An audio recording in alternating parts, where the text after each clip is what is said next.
What's going on, badass? It's Don Shipley. Hey, Don.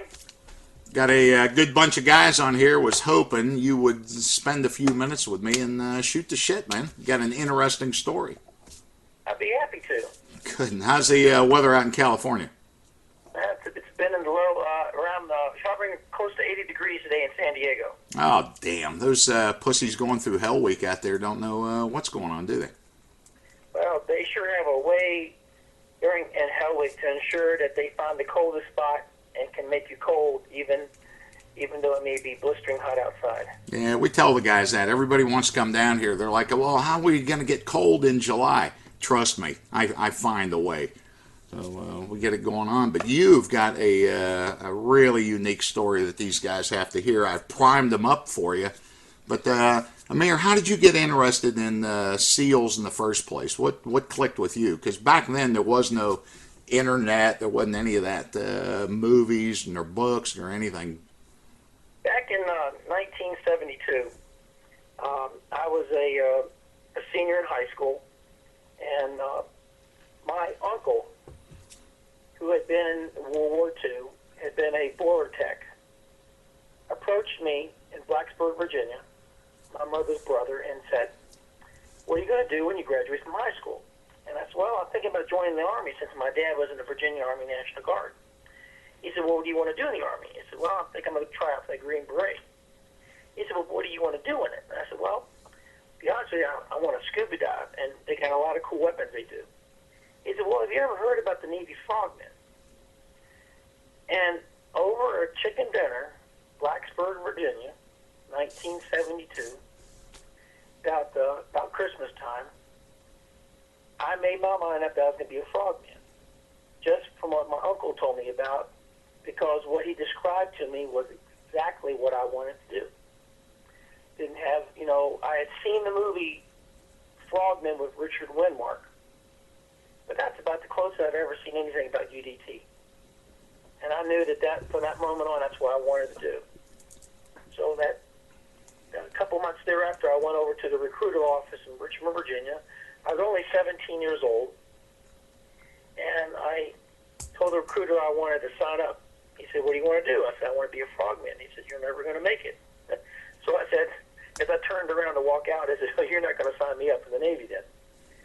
Well, turns out this first-class boatswain's mate, who later became a warrant officer, told me that he knew all from the very start, from that conversation, that I was going to make it through the training. And let me fast forward. I graduated in June of 1973, and I entered the Navy in August of 1973 and went right straight to San Diego as non-designated. I was destined for Hayes, Gray, and Underway to be a boatswain's mate. But I had one thing ahead of me, and that was I was told I'd get a chance to take the test in boot camp. That's right. One chance. And if I passed the test, I'd get orders to go to BUD/S. So what did I do beforehand? Well, when I was in high school, I scuba dived a lot. And every weekend I was scuba diving. And I worked at a McDonald's to pay for the scuba diving adventures. And I went all over the state of Virginia. I went down to Florida and dove for a week in the dry Tortugas off of Key West, 50 miles south. And I knew that, no doubt, that's what I wanted to do the rest of my life, was something with scuba diving. So I was very, very comfortable with it. My point is that if you have a chance to get scuba qualified before you join the Navy, do it. Because it gives you self-confidence, it gives you an opportunity to know your skills underwater and get familiarized with scuba gear. Because trust me, basic scuba is what you need to know. Everything else is just icing on the cake when you get to use all those other new type of scuba apparatus. So I came and I got hooked up with class number 78, and that's the only class that's never graduated BUD/S. And I was fortunate enough to be there for about a week in that class when I had hurt my knee to the point to where I couldn't walk on it anymore and had to go to the hospital and have surgery. But let me tell you, young gents, no matter what evolution you do, no matter what the criteria that you're doing, if you don't put out 110% and you do get hurt, there's no hope for you ever coming back. But if you put out and they see the determination and the ability to want to be part of the team, they're going to do everything in their power to get you back. Well, I was so fortunate that I had those people looking after me. I went to the hospital. From the hospital, I came back to BUD/S, and started class number 80 and graduated class 80. In fact, class 80, we had what's called a no bell hell week. We started, I was looking at my statistics, my notebook here.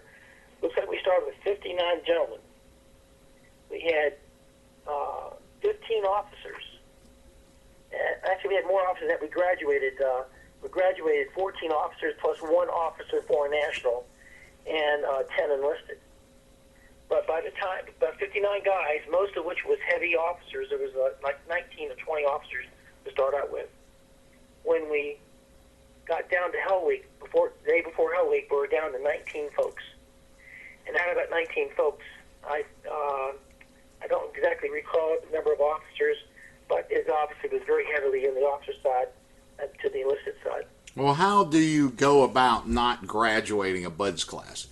What is the, it was a very strange story you were telling of, how they just threw their arms up in the air and said, enough of this insanity with 78. Well, class 78, uniquely as it was, it dwindled down from about 60 guys down to 4 people during third phase training, which back then was in the diving phase. And one of the guys, they were all enlisted guys, and one of the enlisted guys couldn't steer the compass. And we always said that if we tied a line from point A to point B, he still couldn't keep a straight course. But it turned out, unfortunately, the young man had color blindness, and it was missed. Well, 2 classes before, in class number 76, which Mr. SOCOM himself, Mr. Eric Olson, 4-star Admiral, he was in that class number 76, and they had 2 officers and 2 enlisted. And that's the minimum that they decided at that time they're going to put through training in the class. They would go ahead and do everything in their powers, all those instructors, to put through four gentlemen to make it through training.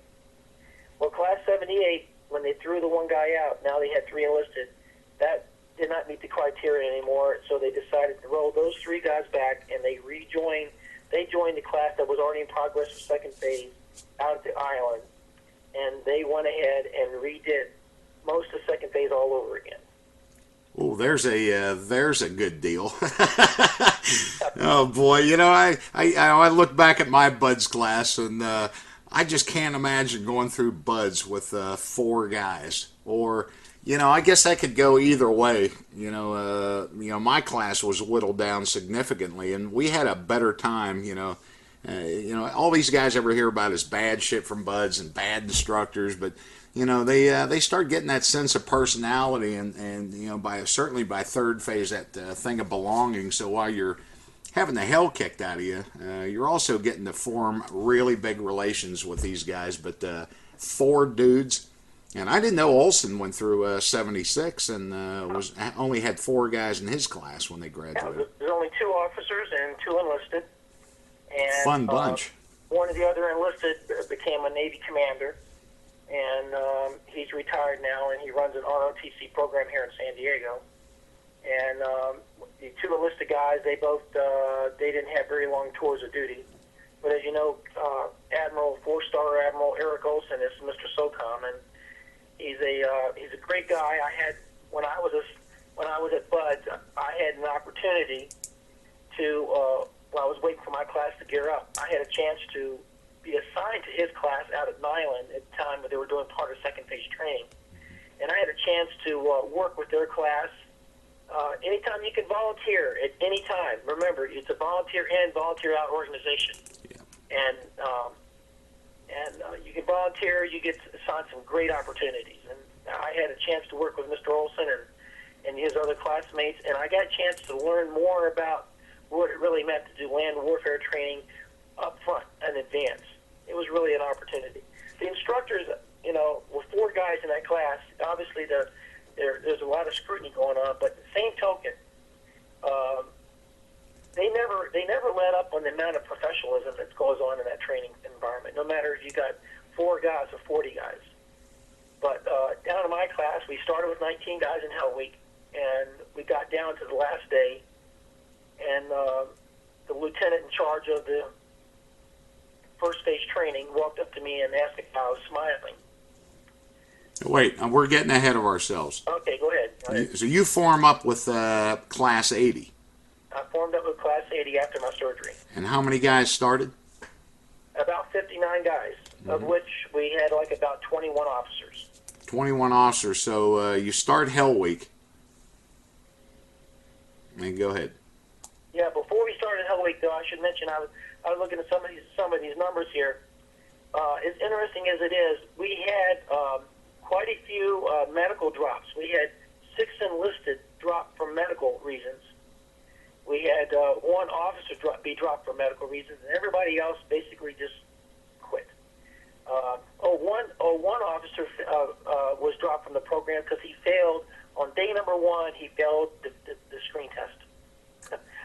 You know, you get all that process. You screen, you get screened, and you get screened, and you start buds. And day 1 to give you a screen test again. You damn well better make it through that screen test. But you don't make it, and if you're an officer, you're gone. And that was a case of one of the officers in my class. You were an enlisted guy. But I was enlisted. I started out as an E1, and by the time I graduated, I was an E2. Okay. But at the time, I was a seaman apprentice. I later changed to the fireman rating, so I become electrician's mate. But I'll get too far ahead of myself. We started with 19 guys, and well, Hell Week is called Hell Week for a reason, guys, because well, it's a week you really don't want to repeat again, but it's a week that you learn more about yourself than probably any other time in training. There's a lot of different tests that you learn of pushing yourself to different levels of endurance. But Hell Week is a major test of not only your physical ability, but more so your mental ability. Are you mentally capable of handling what's coming at you at the same time, performing the missions they're giving you, and keeping your wit about you so that you can continue to go without losing confidence in yourself and quitting? Because that's the thing. That's the game. They want to find out who really, really wants to be there. And we all, Don Shipley, Dick Couch, guys, Captain Dick Couch wrote a book. I worked for him when I was in the teams. Yeah. Dick Marcinko. There's just a ton of guys that have written books here. Many of them I work with. One of the newest books out here is by Tom Keith, Dennis Chalker.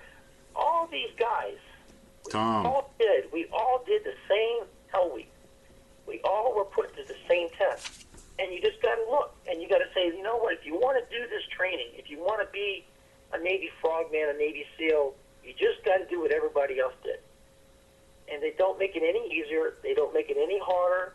They just basically have a guideline, and the guys that are the instructors are charged with making sure that the finished product that leaves their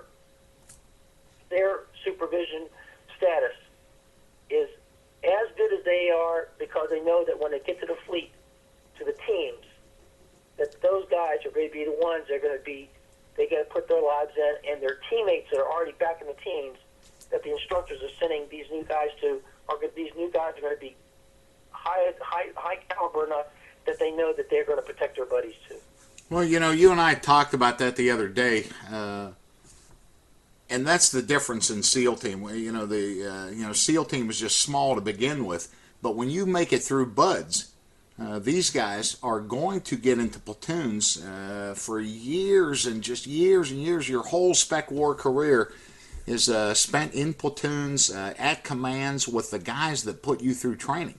I was in platoons with several of my BUDS instructors. I still talk to them today. We're going to get them on the phone and do one of the same things. But, it's just such a small world in spec war that these guys have an absolute duty to get the best guys through BUDS, because they are going to see you again. And, crazy, isn't it?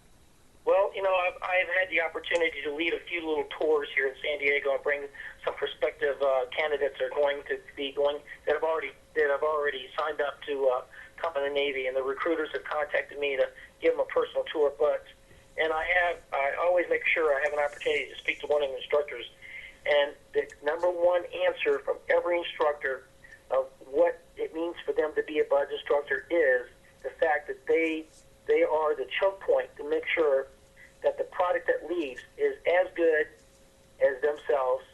They know the criteria, and they know that one day that individual is going to protect them, because we're all going to work together at one point in your career.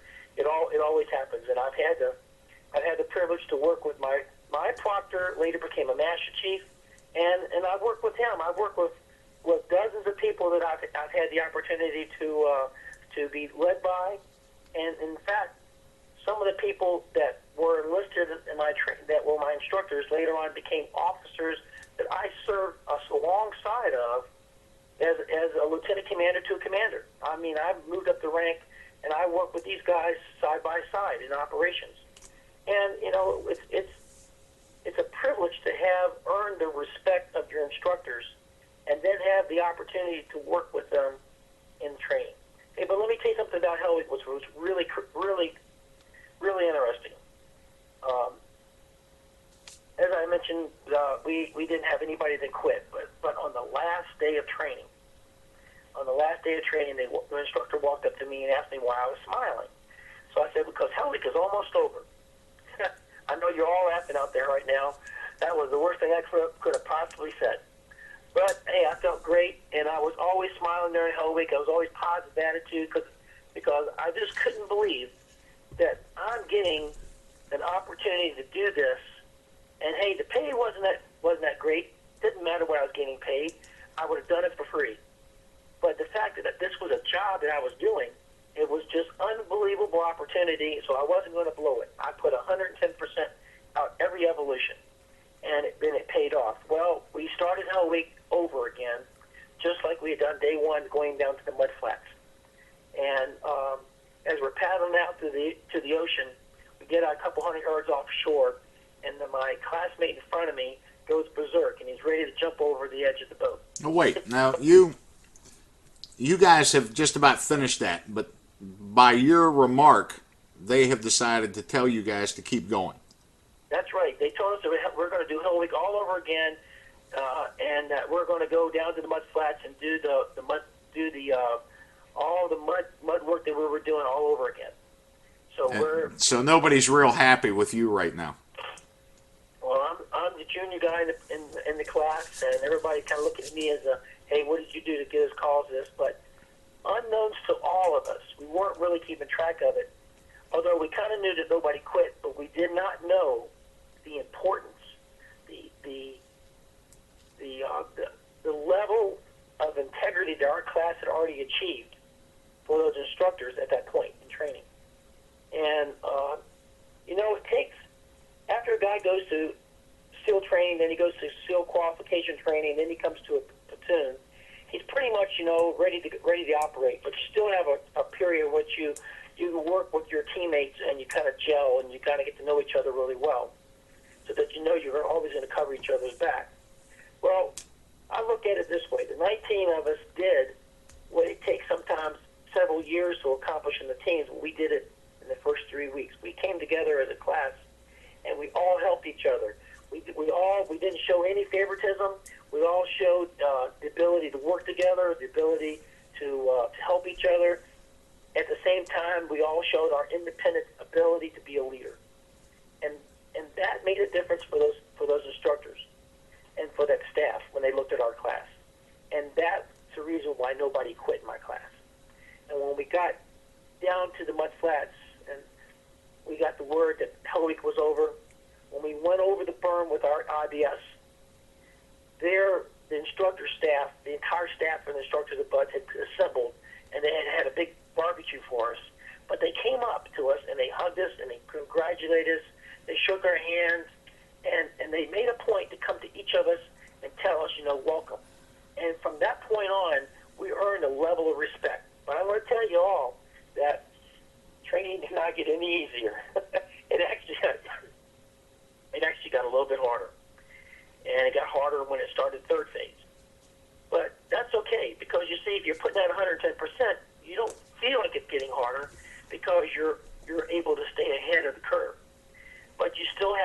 out on the runs. You still have to put out on the PT. You still have to put out on all the obstacle courses. But I learned something about when one thing, for instance, when we're running, is that the instructors are looking for how deep you're motivated to stay with the pack. So when they run and they sprint, that instructor is looking to see who's going to start falling behind. You just don't want to be any of those people to fall behind. Our class learned that from the very beginning. The first 3 weeks, we had guys that were strung out, and they were way in the back, and they got in the goon squad, and they got a chance to have some extra activities while we were relaxing and got a chance to go get a water break. But it pays to be a winner. It pays to be out in front. It pays to work your butt off and stay with the instructor when he sprints. Because when he slows down, you get to slow down. When he sprints again, you sprint again. And when he circles around, he's just looking to see who's falling back and who's really trying to catch up.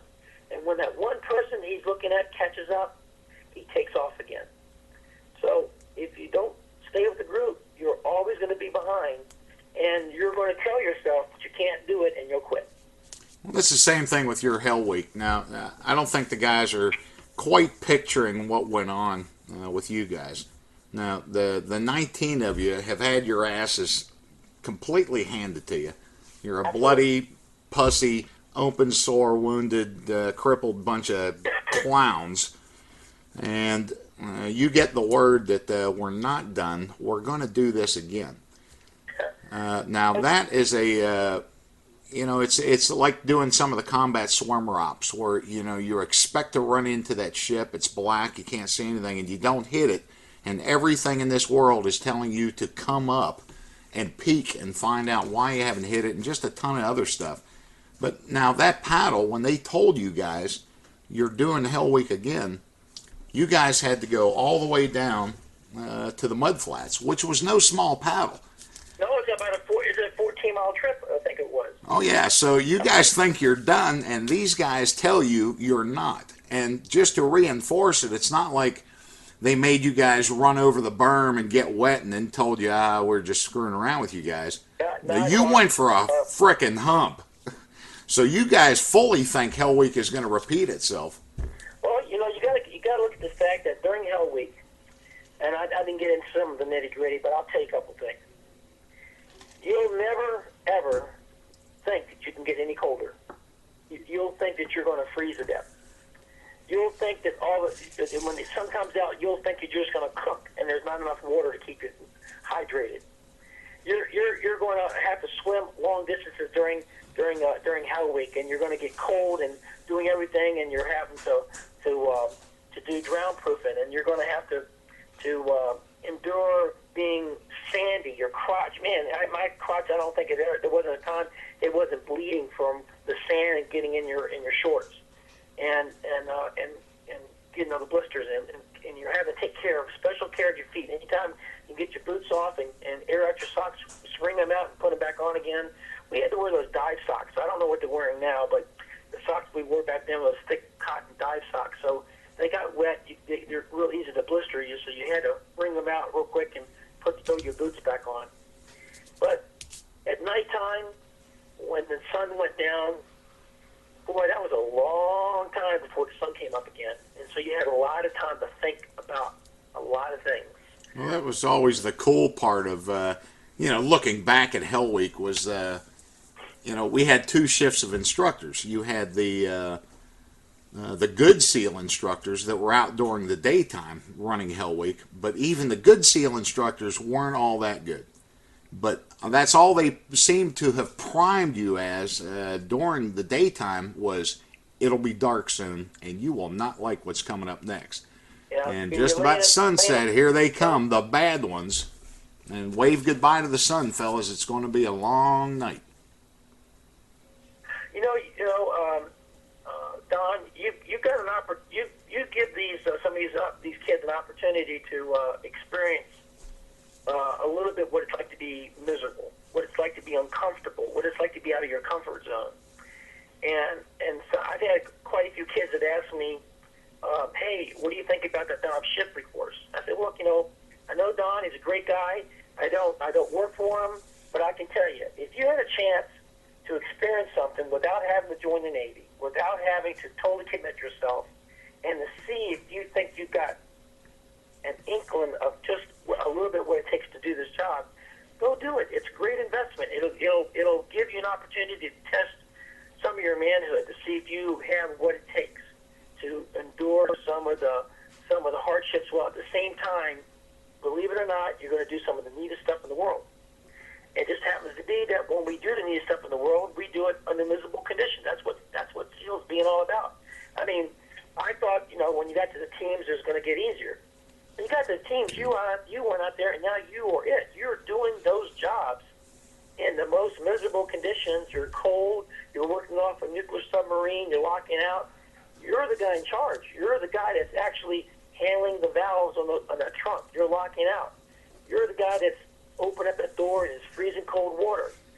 There's no time to quit. Black freezing cold water. You bring up a good point. And by the way, for plugging my course, if anytime you want to go through, I'll put you through for free. But you bring up a good point that guys don't understand. Everybody hears all this bad stuff about buds, but it is a controlled environment. It is a school, and when you get to the teams, buddy, it's a wake-up call, because now there is no school, now there is no controlled environment, and every single one of us has completed Hell Week, and that's the competitive nature of SEALs. If we did Hell Week, we can outdo ourselves on this one. We can do this op, and you'll repeat Hell Week in the teams plenty. How about your experiences with it? Absolutely, Donna. It's definitely eye opener. You're right. BUD is a totally controlled environment. I've told a bunch of kids that have gone on to the Great Lakes to go to that boot camp, and then they go into the pre-BUDS program.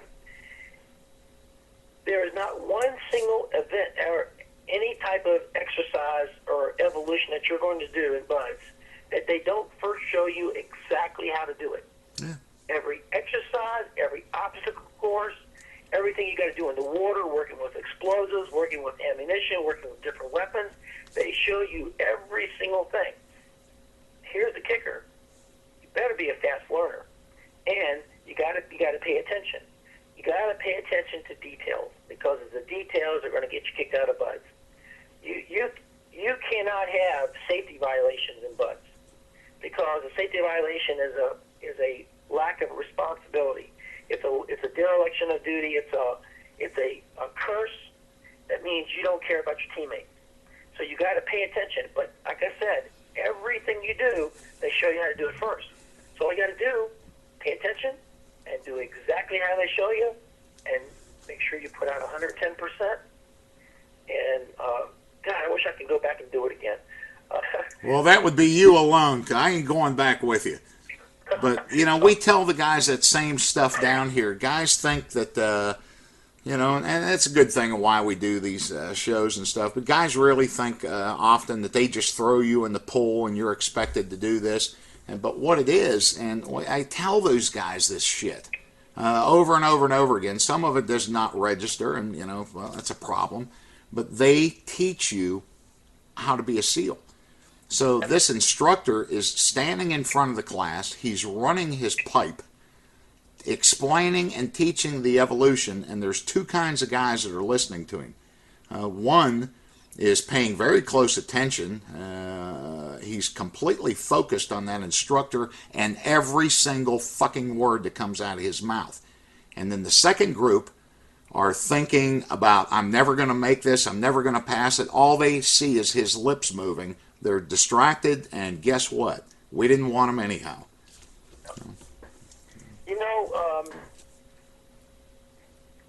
I tell, if I give any two pieces of advice, that is always to have a focus of why you want to be a frogman, why you want to do the job, and never lose sight of that goal. The second is never stop believing in yourself, because the first time you falter either one of those two is when you're gonna lose sight of what you want to do, and you're gonna quit. You're gonna say, hey, I can't do this. But you know what? If you can qualify to go through the screen test, and you can do accelerated scores, which you all should be able to do anyway, in order to go to BUDS.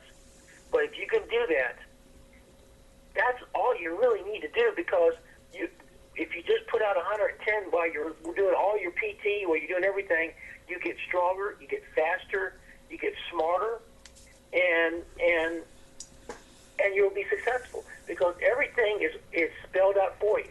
The only problem is that it's really, really hard mentally to keep that focus. Because I can tell you, when you're freezing cold and you're trying to do something, you're trying to know how you want to do a rock portage, come in on the rocks, you're focusing on not getting hurt, keep that boat nice and straight, you're freezing cold, your hands can't feel your fingers. Well, it's not time to say, hey, I give up. Now it's just time to bear it and say, you know what, I can do this, and make that fire burn within, and make that fire tell you, I can do it, and I can grab on that paddle, and I'll just do it. Because that's what it takes. It just takes a guy that's willing just to go above and beyond and keep going with regards to the circumstances, and make it through the evolution, one evolution at a time. Because the last, your misery hasn't even begun getting through BUDS. Get the SEAL team and find pain.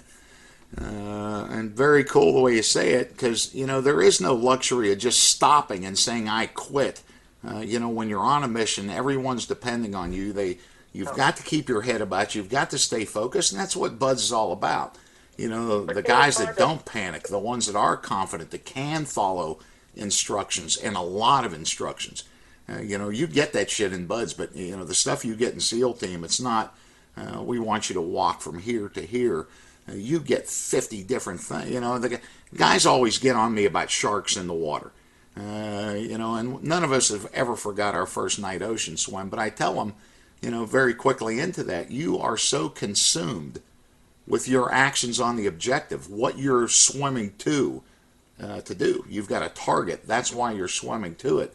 That you're so consumed with everything else that you've got to do once you hit that target, that the last thing you're thinking about is a shark.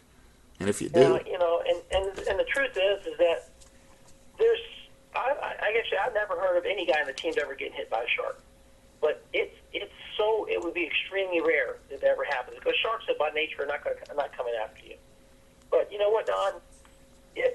I always ask guys, why do you want to be a SEAL? And they say, well, I want to work with the best. I want to do this. I want to work with the best weapons. You know what? That comes automatically.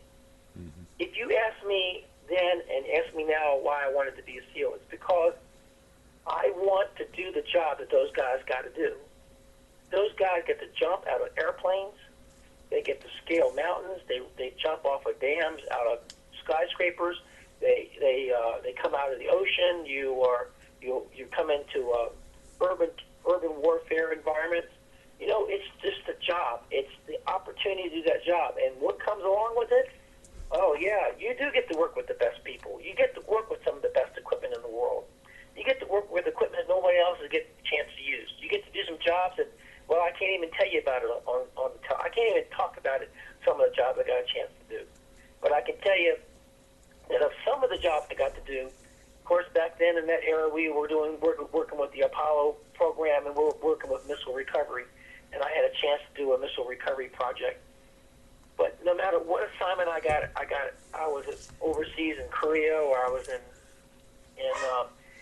Japan, or I was in the Middle East. Every situation was unique and different, and it was just the coolest thing you've ever done in your life. And top of the food chain, man. You all gotta pass through the portals of BUDS in order to get there. But man, it is so worth it. Doors of opportunity in life. I was fortunate to do 20 years in the teams. 4 years enlisted and got out and got my degree in 2.5 years, and was asked by Dick Marcinko himself to come back in, and his offices were responsible for my paperwork getting approved in 2 weeks to get a commissioning program. But it's guys like that have the integrity and the fortitude that are leaders, that they are looking for other leaders in the community and want to bring you along. And that's the nice thing about it. I was told from day one as enlisted that each person that graduates will be a leader in the SEAL teams. It didn't make a difference if you're an officer enlisted, but you would be a leader. You would be an example to the other people in the community. Everyone leads, everyone follows, man. Yep. And every member, regardless if you're a chief petty officer, an officer, or junior enlisted, you're going to be exposed with the fleet people, and you're going to be looked at upon as leaders and the cream of the crop. And you have an ultimate responsibility that when you're there, to always do your best, to always follow the SEAL creed, to always earn your trident every day, to make sure that you are always a winner. And when you do, man, it's exhilarating.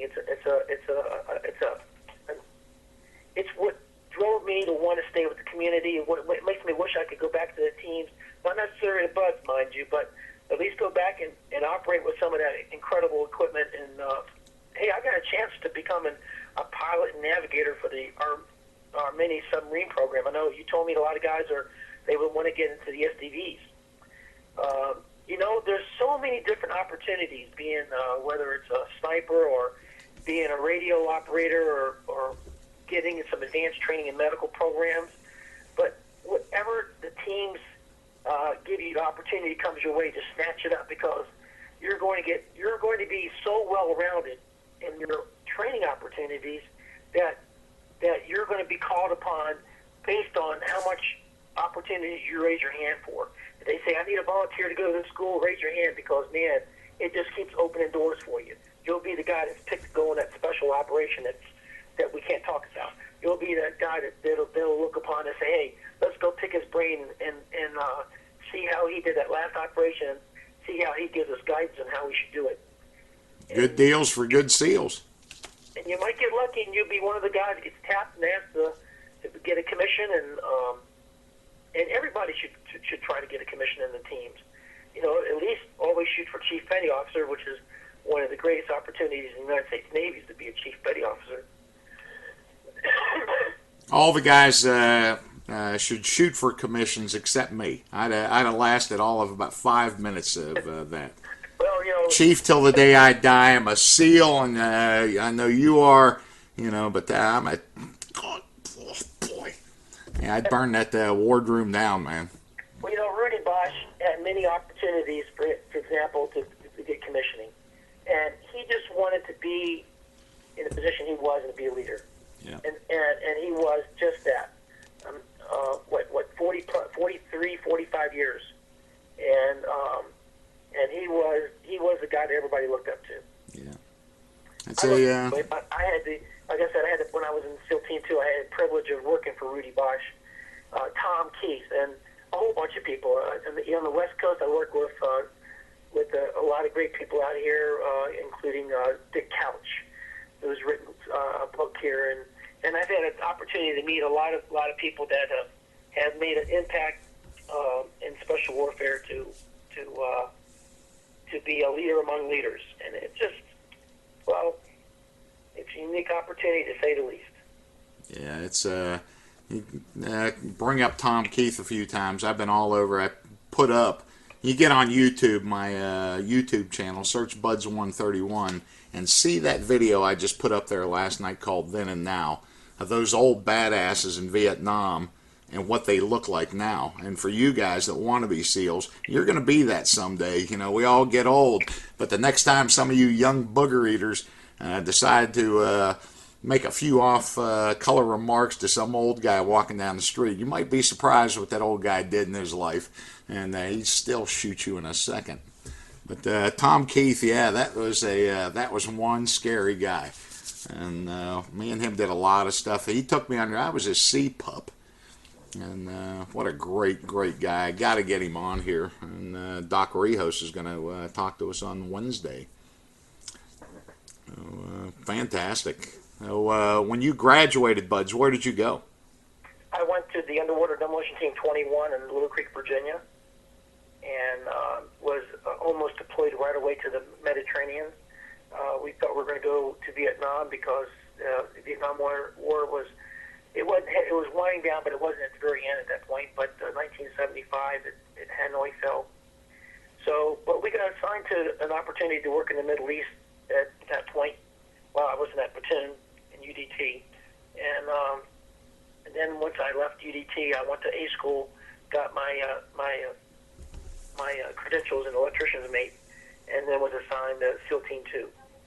And that's where I worked with Tom Keith, Rudy Bosch, and a guy named Billy Colson. And I was working in air ops. I was working in sub ops, and I was working in different types of weapons. And I got really good with that M79 grenade launcher. I could put that sucker anywhere I wanted to on the field. It's just SEAL Team 2 was a great opportunity. Different type of operations. I learned what it's like to be in the water in SEAL Team 2 and feel a concussion grenades being thrown at you. Oh yeah, there you go.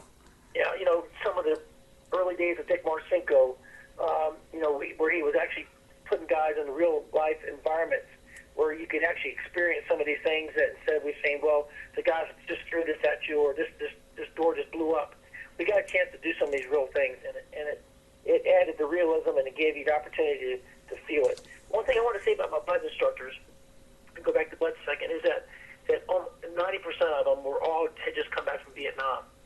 And what an opportunity to have had that type of experience training you to go on and be their predecessors. It was a great opportunity.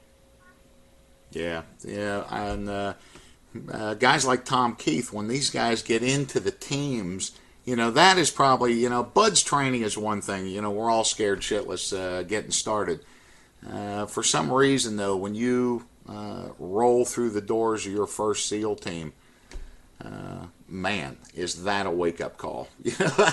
Of being around those types of guys that are just, it's different. It's that steely-eyed stare that you get. You show up in a uniform with this little manila envelope under your thing with your orders in it, and everybody looks at you right away, and it's new guy. Yeah, new guy, but new guy. With a new guy also comes a certain level of respect. Oh yeah, you've done it. They know. Back then in the diving locker when I was working UDT, I was actually as an E2 put in charge of the mixed gas lab. We had to use mixed gas apparatuses back then. And Larry Simmons had just become an ensign, former enlisted SEAL, and now he'd become an officer and was in charge of the diving locker. And I got a chance to get under him and a couple other old timers, some other old timers that were there. Larry Simmons was a young guy at the time, but some of the old guys had been around since World War II. And I tell you, if you show the enthusiasm and you show the willingness, that there's no limit to what people in the teams, once you're there, what they're going to show you and help you and want you to learn. Yeah. There's just no limitations.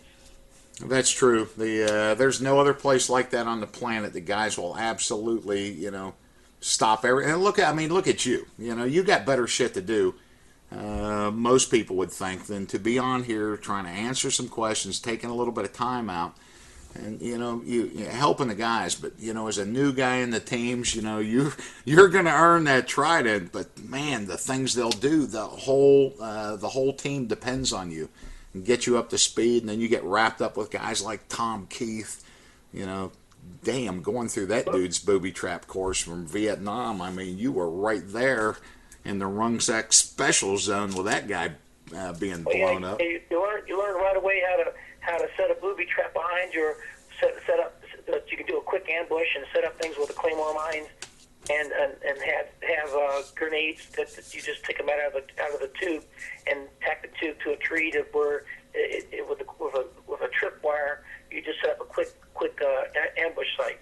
It's you learn a lot from these guys that come back from Vietnam, but like the same token, there's a lot of things that the new guys that are coming from Iraq and Afghanistan, they're learning and they're training. But you know what, Don, like yourself, we all have that one part of our creed is that we always got to give back to the next generation, where we have that level of responsibility. That's part of our creed and stuff, Yeah.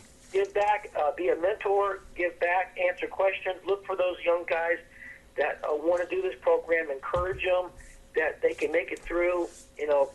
Sometimes you can kind of see a guy and you can say, you know what, what is it that you want to do? Oh, okay, let me show you how to do it. And that guy, it's all he needed was someone to take the time, talk to him a few minutes, pour him in the right direction, and next thing, hey, it happened to me. A young black fellow, I was going to PT one day in UDT 21. Young black fellow stopped me and asked me what we were doing. Me and two of my buddies were in PT shorts. Our UDT swim trunks are blue and gold. And we were on our way over to the track to do some running. And we told him about the training a little bit. We took 10 minutes. Well, a year and a half later, I'm at a reunion. I get tapped on the shoulder. Who is it? This young black man. He's now a team member. He's coming over to thank me for having just talked to him a minute about a little bit of what we do, what we did. That's all it took, just something to open up the opportunity, the enthusiasm, because I can't overemphasize, it's the greatest job in the world. It is the greatest opportunity. It is just pure adrenaline rush to do the job. That you go to work and you may drive to work the same way, but you're going to go to work a different way every day. You're going to do something different. You're going to do something that's challenging. It's going to test you, and it's just going to get you excited about what you can. I can't wait to do whatever's coming up the next day. Well, we get all the cool toys, and you are around just these super badasses. Everything, just kind of flow. There's no fucking around up there. It's just, it's a strange place. You can't even describe it to these guys. But above all that, on all the buds, all the SEALs, all the veterans, all the cool equipment, all the cool weapons, we do get the most hot chicks of any other guys in the military.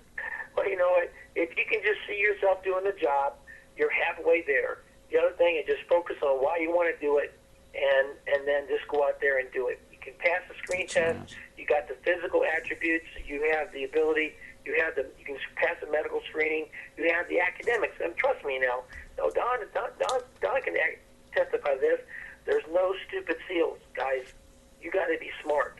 Okay, you got to pay attention to academics. Academics is highly critical.